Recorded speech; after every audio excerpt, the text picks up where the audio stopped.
What's up, guys? Another episode of 461. Today we're going to be talking about reflexes, specifically the stretch reflex and the Golgi tendon organ reflex, or the GTO. But to start, we're going to talk about the anatomy of a muscle just a little bit.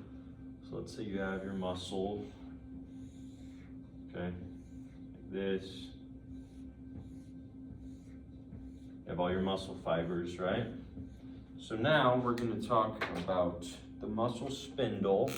Muscle spindle, it's in the muscle. You're going to just draw like a little thing like that. And its fibers run parallel to the muscle. These are called intrafusal fibers. Then you have your the alpha motor neurons, also called extrafusal fibers, which are going to run perpendicular to the muscle.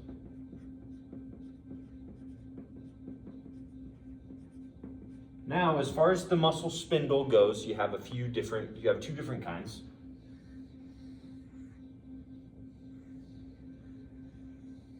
So you have your bag and your chain. And that just has to do like with size. As you can see, all the neurons are going to be kind of arranged nicely, and then bag a little more out to the sides. So, as far as reflexes go, basically, let's talk first about the stretch reflex.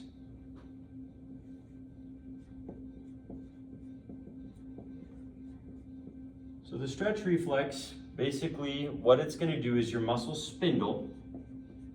Well, all reflexes, you have a receptor that's going to sense something, and then it's just like when we're talking about homeostasis. You have your afferent, you have your efferent, you have your control center, all that fun stuff. So the muscle spindle is, in this case, is going to sense stretch. So let's say your muscle starts to stretch, and it says, hey, if we keep stretching, something could happen. So like, let's say you go to contract your leg, you're stretching the muscle, so muscle is going to sense stretch. It's going to send a signal, which is then going to cause relaxation of the opposite muscle. So for example, let's draw a leg. Very artistic. So here you have your quads, right? And then here you have your hamstrings.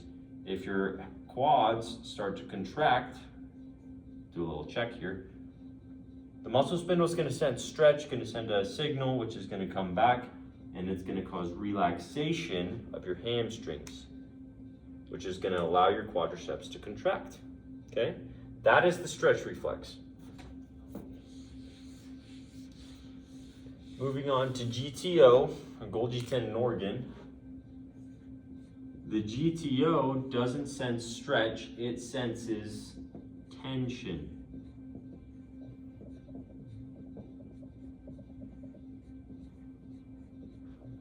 So the GTO is going to sense tension. Basically, your muscles are so strong that there are instances in which it could literally just break your bones. It could rip the tendon out. We don't want that. So what your GTO is going to do is it's going to sense tension. For example, let's say you're lifting weights. That's a terrible bicep.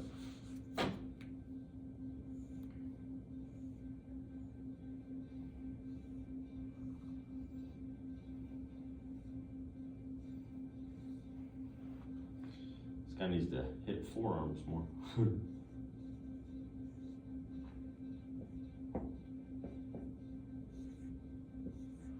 Let's say we're lifting weights, okay? So let's say we're curling, which means we're contracting our bicep. Let's say the GTO is like, hey, I really don't think that we can contract this anymore. I think we're gonna break our bicep. We're gonna rip a tendon, a muscle, something's gonna happen and I don't like it. It's going to send a signal saying that, which is then going to cause an inhibitory response to the bicep. So you could be curling weights and then just randomly your bicep relaxes, the weight falls, and you're like, what happened? The GTO sensed that there was going to be too much tension, which then caused an inhibitory signal to come in. You're blocking the alpha motor neurons, and then it's going to cause your muscle to relax. That's the basics of your reflexes. Thanks, guys. Have a good one.